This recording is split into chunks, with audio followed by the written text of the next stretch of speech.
Gravitation का पहला example हौ। Three particle A B C each of mass m are placed in line A B equal to B C, A B equal to B C equal to D. इहो वाला D बा, इहो वाला D बा। ठीक बा भाई। कुल मिला के 4 मास है। एक ए पे रखा है, एक बी पे और एक सी पे, एक पी पे रखा है। सबके बीच डी डिस्टेंस, सबके बीच नहीं माने ए बी के बीच डी डिस्टेंस है, बी सी के बीच डी है, और बी से और पी जो है ना वो डी दूरी पे है। तो जो पी पे रखा है ना एकरा पे नेट फोर्स निकाले के बाद तो देखो हई वाला डी हो, हई डी हो तो हई 45 डिग्री होता। तो एकरा पे जे ए फोर्स लगाइस ना ओकर cos 45 एने आई आ एकर एने लगी cos 45 लगी। दूगो हो गलो तो दूगो cos 45 वाला हो गलो। एकर हॉरिजॉन्टल कंपोनेंटवा कैंसिल हो जतौ हई दोनों फोर्सवा के। आ जब बी लगल हो ना ओकरा साथे ऐड कर द, दोनों के जो सम कइले रह 2 cos 45 ओकरा साथे। दूसरा एग्जांपल होगी find the distance of a point from earth centre where the resultant gravitational field due to earth and moon 0। तो फील्ड 0 होना है तो अर्थ से और मून से। तो मान लिए कि अर्थ से x दूरी पे है तो मून से ये अर्थ और मून के बीच के दूरी दिल बा। तो हई माइनस एक्स हो जाई, तो हई माइनस एक्स और दोनों को इक्वल कर देली फोर्सवा के। E2 और E1 के इक्वल करे के बाद बस इक्वल करते ही आपको x मिल जाएगा। Two particles of equal mass go around a circle of radius are under action of mutual gravitation। ये दोनों है, ये आपसे में इसको खींच रहा है, इसको खींच रहा है। अब आपसे में दोनों इसे नाच रहा है। ठीक है। तो पूछ रहा है कि find speed of each particle. तो centripetal force mv² by R को gravitational force gm1 m2 by R square कर दीजिए। अच्छा ये दोनों का जो है circle around a circle of radius, radius R बा तो डायमीटर 2r होलो तो 2r के स्क्वायर 4r स्क्वायर लिख लेबा तब ही मिल जाए इसे। चौथा number two particles A and B of mass 1 kg 2 kg respectively are 1 metre apart and are released to move under the attraction. Find the mutual attraction. Find the speed of A when that of B is 3.6 centimetre per hour. What is the separation between the particle at that instant। तो एक ball का आपको पता है velocity, तो दूसरा चूंकि शुरू में इनिशियल मोमेंटम 0 था, नेट मोमेंटम दोनों रेस्ट से चालू किया है तो फाइनल मोमेंटम भी 0 होगा। तो जब जिस समय जो है एक kg का बताना है ना तो 2 kg या 10 गुना 10 का पावर -5 से चल रहा था तो उसका जितना मोमेंटम होगा 1 kg के उतने मोमेंटम हुई अपोजिट डायरेक्शन में तो एक से भी मिल गई। अब फिर इनिशियल जब चलना चालू नहीं किया था उस समय पोटेंशियल एनर्जी निकाल लिए तो इतना आया पोटेंशियल एनर्जी। तो हई जो पोटेंशियल एनर्जी है वही काइनेटिक प्लस पोटेंशियल बन जाएगा। कब का भैया? तो जब ये दोनों डी सेपरेशन पे आ जाएंगे, जब पूछ रहा है वो समय तो डी सेपरेशन में आया तो भैया उस समय 2 kg के वेलोसिटी पता है तो काइनेटिक एनर्जी पता है, 1 kg का भी काइनेटिक एनर्जी पता है। उस समय पोटेंशियल एनर्जी हम मान लिए कि gm1 m2 बाई डी हो गया, डी सेपरेशन मैंने माना। तो सोल्व जब इसको किया एनर्जी कंजर्वेशन से तो डी आंसर आ गया। पांचवा हो कि the gravitational field in a region is given by E equal to I cap J cap में दिले हो भाई। Find work done by external agent to slowly shift a particle of 2 kg from 00 to 54। तो work done पूछ लेगा। ठीक है, work done by external agent पूछ रहा है कितना करना पड़ेगा। तो ये बुक वाला मेथड तो हम सीखेंगे ही, लेकिन पहले देख लीजिए क्या आप कर सकते हैं। ये जो ई डॉट डी आर लिख दीजिए, इसे एफ लिखने की ज़रूरत नहीं है। आप जो भी ई है उसको वेक्टर फॉर्म में लिखिए। अब इधर डी एक्स आई कैप प्लस डी वाई जे कैप लिख दीजिए ऐसे ई डॉट डी आर। तो उससे क्या मिलेगा आपको? डी वी मिलेगा। अच्छा minus E dot D R कीजिएगा तो minus E dot D R करने से क्या मिलता है भाई? डी वी मिलता है।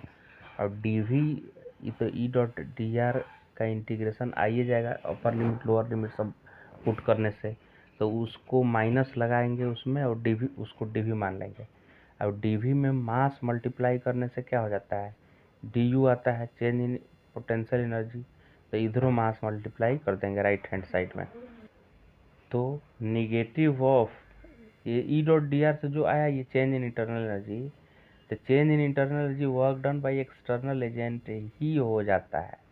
तो डायरेक्ट आपको आंसर आ जाएगा जो आना होगा साइन के साथ, जो कि -180 आएगा। लेकिन इस ई भाई साहब कैसे बनाए हैं ये देखिए। तो एफ डॉट डी आर लिखे, तो पहले ई था तो उसमें मास मल्टीप्लाई करके एफ निकाल दिए। तो ई एफ जो है ना भैया, ये कंजर्वेटिव फोर्स आपका है, एक्सटर्नल एजेंट का थोड़े फोर्स आया।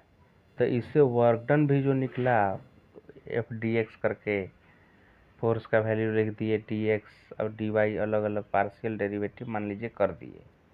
0 से 5 एक्स का निकाले तो एक्स डायरेक्शन में 100, वैसी वाई के लिए अलग से निकाले तो वाई डायरेक्शन में मूव करने के लिए 80। तो ये जो वर्क डन आपका 100 प्लस 180 आपकी है, वो work done by conservative force हो गया, यानी फील्ड फोर्स हो गया, एक्सटर्नल एजेंट थोड़े हुआ। तो 180 जो आया वो फील्ड के चलते वर्क डन किया हुआ हो गया, एक्सटर्नल का फिर माइनस ही करके लिख दिए, समझ गए। तो note that work done is independent of path so that we can choose the path convenient to us from O to B. यानी वर्क डन में खाली देखिए इनिशियल पॉइंट फाइनल पॉइंट पे डिपेंड कर रहा है। Uniform solid sphere of mass m radius a surrounded symmetrically by uniform thin spherical shell of equal mass. माने अंदर वाला सॉलिड स्फीयर है, ये अंदर वाला, और बाहर वाला हॉलो है। एक सॉलिड स्फीयर है अंदर वाला ए वाला, और बाहर वाला हॉलो स्फीयर है, शेल है 2a रेडियस का। Find gravitational field at distance 3a/2 from centre and 5a/2।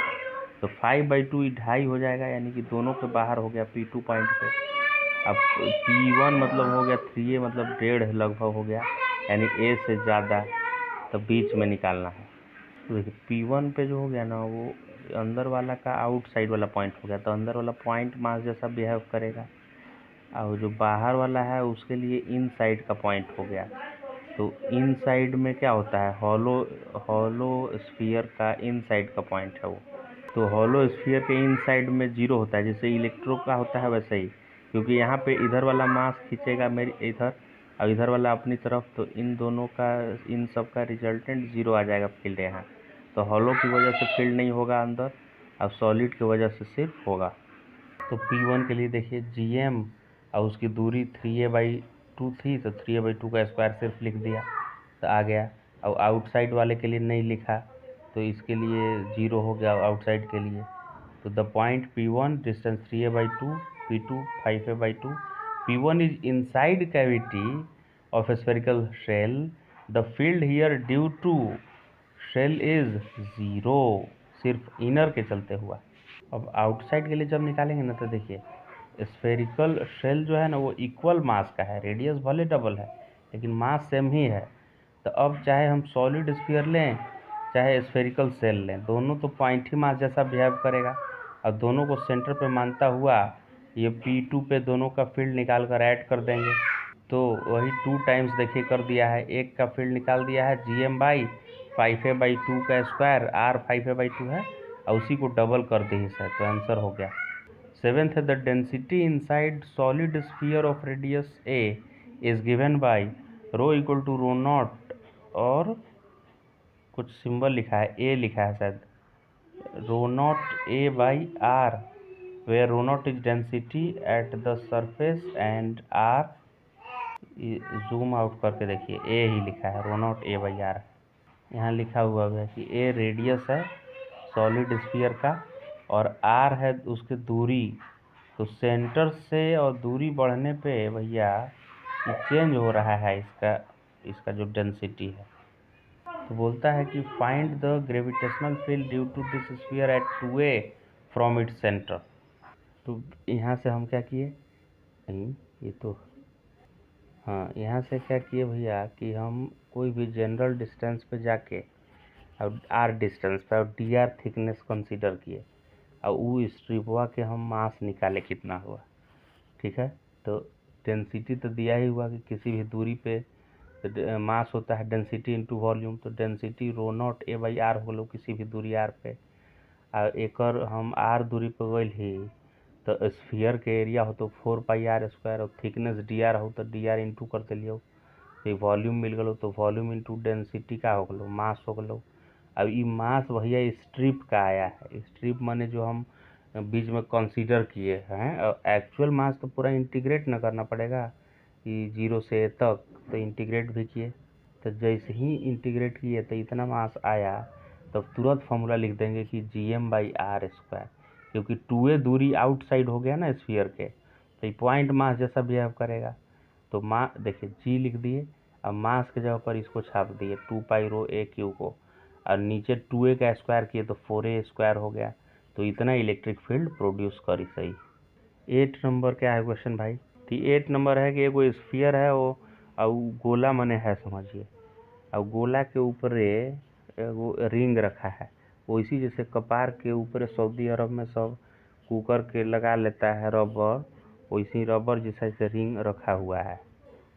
तो रिंगवा पे फोर्स पूछता है, find gravitational force exerted by the sphere मने मुंडी ऑन द रिंग मने कुकर के रबर। तो देखिए अभी कोई अगर ऐसे करेगा कि स्फीयर का निकालने जाएगा ये रिंग पे ऐसे, तो फिर इसको इंटीग्रेट एक्स वेरिएबल लेके तो इंटीग्रेट करेगा तो होगा वैसे ही, लेकिन कॉम्प्लेक्स होगा। तो क्या करना है आपको, उल्टा करना है, every action equal and opposite. तो ई जितना इस पर लगाएगा ये रिंगवा उतने इस पर लगाएगा, तो हम क्यों ना रिंग के वजह से ही इस पर लगाते हैं। अब ई पॉइंट मास जैसा पूरा बिहेव करेगा इसे, क्योंकि जब फील्ड प्रोड्यूस करना होता है तो आउटसाइड पॉइंट के लिए ये पॉइंट मास जैसा बिहेव करता है, तो इसको पॉइंट मान लेंगे। और रिंग का फील्ड का फॉर्मूला होता है Gm और r माने कितनी दूरी पे, तो d दूरी पे, ई रिंगवा से d दूरी पे ये अपने सेंटर पे पूरा मास रखा हुआ है। अब a² प्लस जो दूरी है d उसका स्क्वायर का 3/2 होता है, यानी Gm/r/a² प्लस r² का 3/2 होता है, और r यहाँ d लिया हुआ है। तो हम फील्ड लिख दिए, अब फील्ड में जस्ट मास मल्टीप्लाई कर देंगे इसका मास, तो एक और m हो जाएगा, तो फोर्स आ गया, तो वही फोर्स हो गया आंसर। तो particle is fired vertically upward with speed 9.8 kilometre पर सेकेंड, तो कितना ऊपर जाएगा पूछा है। तो ऊपर जब जाएगा भैया उसका इनिशियल एनर्जी Gmm/r होगा अर्थ के सरफेस पे। अब इनिशियल काइनेटिक एनर्जी जितना वेलोसिटी से थ्रो किया ½ लिख दीजिए, जहाँ पे v जो है लेना है 9.8। तो मान लीजिए कि कैपिटल H हाइट तक गया, तो जब अर्थ के सरफेस पे था तो पोटेंशियल एनर्जी इतना था और काइनेटिक इतना, और जब H हाइट पे जाएगा तो खाली पोटेंशियल एनर्जी -Gmm/r + h बच जाएगा। अब इसी को Gm जहाँ भी हो उसको Gr² लिख सकते हैं, कैपिटल Gm को Gr², तो सॉल्व करते रहिए तो H मिल जाएगा, और उस Gm = Gr² में G 9.8 ही लेना है, माने सरफेस वैल्यू के बराबर लेना है। Gm = Gr² में याद रखिए, तो H इतना आ जाता हो। 10वां को बोल रहा है कि एगो स्प्रिंगवा जो है ना वो अर्थ के पास रख लिए ना लटका के, तो 1 सेंटीमीटर लंबा हो गई, तो 800 किलोमीटर ऊपर ले जाके उहे स्प्रिंगवा से हैंग कर सेम मास के, या स्ट्रेच इट बाय 1 सेंटीमीटर। अब पार्टिकल हैंगिंग, हाँ उहे पार्टिकल के हैंग कर 800 किलोमीटर ऊपर जाके, तो कितना स्ट्रेच होई, तो k इंटू ये x कर दिए, तो kx ही ग्रेविटेशनल फोर्स के बराबर होगा Gmm/r² के बराबर। तो यहाँ mg नहीं लिखना है क्योंकि हाइट पे जाइएगा तो g चेंज हो जाएगा ना, तो इसीलिए Gm1m2/r² लिख दीजिए। तो अर्थ सरफेस के लिए एक बार लिखेंगे, और दूसरा प्लानट पे गया तो मान लिया कि x हो गया, प्लानट पे नहीं मैंने h हाइट पे गया तो उसके लिए x = ये लिख दिए, फिर दोनों को डिवाइड करेंगे, दोनों को जैसे डिवाइड किए x का वैल्यू मिल गया 0.79 सेंटीमीटर, यानी कम में इलोंगेट होइल स्प्रिंगवा। 11वां में एगो सिंपल पेंडुलम हो जो कर एग्जैक्टली 2 सेकेंड हो टाइम पीरियड, जब पोल पे रख लियो नॉर्थ पोल पे, तो इक्वेटरवा पे रखबा तो टाइम पीरियड कितना होता हो। देखिए टाइम पीरियड का फॉर्मूला सबको पता है 2π√L/g होता है। अब g का खेला है, g बदलने वाला है, L तो वही रहेगा। तो जब अर्थ के कहीं भी रखा रहता है तो ऐसे मान लीजिए यहाँ ऐसे रखेंगे, और जब यहाँ इक्वेटर पे जाइएगा तो ऐसे रखिएगा इसको, लेकिन फिर भी इसके लिए mg तो इधर ही लगेगा ना, तो यहाँ mg और यहाँ mg अलग अलग है। तो आप देखेंगे कि इस पोजीशन पे जो टेंशन आ रहा है भाई टी, वो किसके बराबर आ रहा है, mg के बराबर यहाँ आ जा रहा है कि नहीं। टेंशन किसके बराबर आ रहा है, mg के, जब वो मीन पोजीशन पे हो उस वक्त। तो g किसके बराबर है, t equal to M G, तो g टेंशन बाई m के बराबर हो रहा है ना। तो जब इक्वेटर पे रहेगा ना तो अर्थ के रोटेशन के कारण सेंट्रीफ्यूगल ओमेगा स्क्वायर आ रहेगा, तो टेंशनवा का वैल्यू होगा mg minus m omega square हो जाएगा, नया वाला टेंशन जो टी डैश लगेगा। तो टी डैश याद हो गया, तो अभी भी याद किए थे कि 2 pi root T dash by M अब लिखना पड़ेगा, टी बाई एम लिखे थे ना ऊपर। ये देखिए जी इक्वल टू क्या आया था, फोर्स बाई मास करने से ही तो जी आया था टी बाई एम। तो ये बार टी डैश बाई एम लिखेंगे और टी डैश का वैल्यू ये यहाँ से लिखेंगे, यहाँ लाकर फिर दोनों को इक्वेशन को डिवाइड कर दिए। तो डिवाइड कर दिए तो जी बाई 1 जी ओमेगा स्क्वायर इसे आ गया। तो फिर इसको क्या कर दिए, नीचे वाले का पावर -½ कर दिए ऊपर करके, ठीक है। अब इसमें ओमेगा की ज़रूरत है, तो अर्थ के सरफेस पर ओमेगा लेना है 2 पाई/24 आवर। तो सब कुछ जो भी आया है अब सब गिवन टर्म में है, तो सब पुट कर दीजिए। तो आराम से टी डैश के टर्म में टी डैश मिल जाएगा टी के टर्म में। तो 12 नंबर में एक सैटेलाइट 8000 किलोमीटर पे घूम रहा है, चक्कर मार रहा है अर्थ के। तो कितना स्पीड से उस सैटेलाइटवा के कितना स्पीड से इसे फेंके होंगे, मैंने सैटेलाइट स्पीड बताना है ताकि वो घूमता रहे, गिरे उरे नहीं।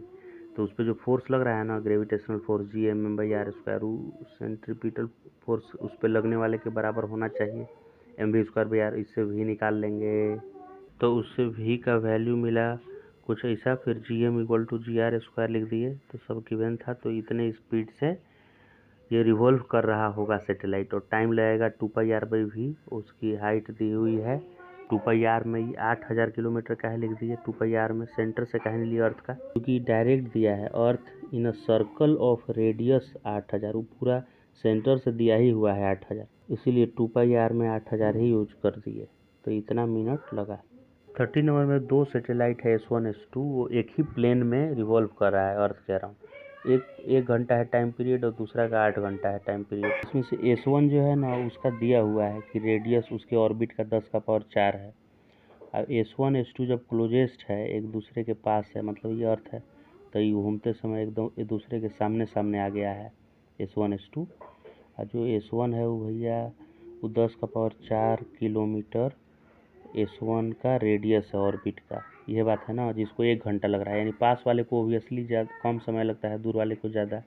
तो स्पीड पूछा है कि S2 रिलेटिव टू S1, यानी S1 के रिलेटिव में S2 के, यानी दूर वाला के बताना है कि स्पीड क्या है, और B में एंगुलर स्पीड का रिलेटिव पूछा है कितना होगा। डायग्राम यहाँ पे देखिए बनाया हुआ है उसके लिए। करने के लिए मान लिया कि प्लानिट का मास m है और सैटेलाइटवा के m1 और m2 हो, रेडियसवा r1 r2 हो, जरा में से r1 दिले हो 10⁴ किलोमीटर, अब r2 नखौ दिले। अब v1 v2 स्पीड हो सैटेलाइटवा के। तो केपलरवा क्या बोलिस कि रेडियस का क्यू टाइम का स्क्वायर होता है भैया। तो केपलरवा के नियम से पहिलका के रेडियस पता रहे तो दूसरको के पता चल गई कि नहीं, तो दोनों के रेडियस मिल गई अब रुआ। फिर टाइम पीरियड कितना होखला, तो 2πr/v होखा है। तो 2π और रेडियस तो पता है ये बात, तो v भी पता चल गलो कि पहला कितना स्पीड से चलत ताटे। और वैसे ही दूसरा का भी 2πr/ टाइम लिखे तो दूसरा का भी v मिल गया, यानी दोनों के स्पीडों पता चल गई अब टाइम पीरियड से। तो रिलेटिव वेलोसिटी v2 - v1 कर देना, तो रिलेटिव हो मिल गलो। मैग्नीट्यूड पूछ ले हो तो मैग्नीट्यूड मिल गलो रिलेटिव वेलोसिटी के। अब ओमेगा होता है भैया v रिलेटिव बाई दोनों के बीच की दूरी, ये दोनों सैटेलाइटवा के बीच के दूरी। तो v रिलेटिव यहाँ से मिलिए गई बा ये वाला, और दोनों के बीच के दूरी हो r2 - r1, यानी दूसरका के रेडियस माइनस पहिलका के रेडियस। तो v रिलेटिव ऐसे v रिलेटिव लिख दिली और बाई दोनों के बीच परपेंडिकुलर डिस्टेंस लिख दिली, तो ओकरा से ओमेगा रिलेटिव भी मिल गई।